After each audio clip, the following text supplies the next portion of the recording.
Hi friends, అందరికీ సంక్రాంతి శుభాకాంక్షలు. ఇవి నా నోములండి.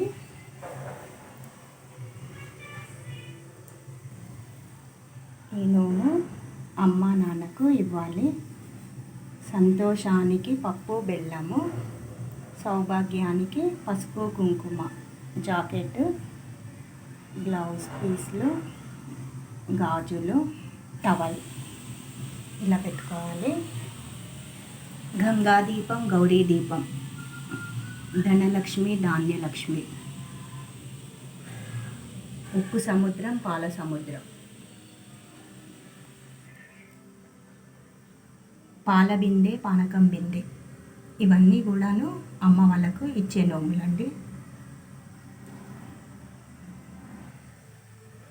ఇవి 13 ప్లేట్లు వరకట్నం నోము. ఆవులాగా ప్లేట్లు డబ్బులు పెట్టుకొని నోముకోవాలి. 13 పాన్ డబ్బాలు. ఇందులో కాసు, సున్నం, ఇలాచీలు, లవంగాలు, తమలపాకులు, ఇలా 13 అష్టవినాయకుల నోము.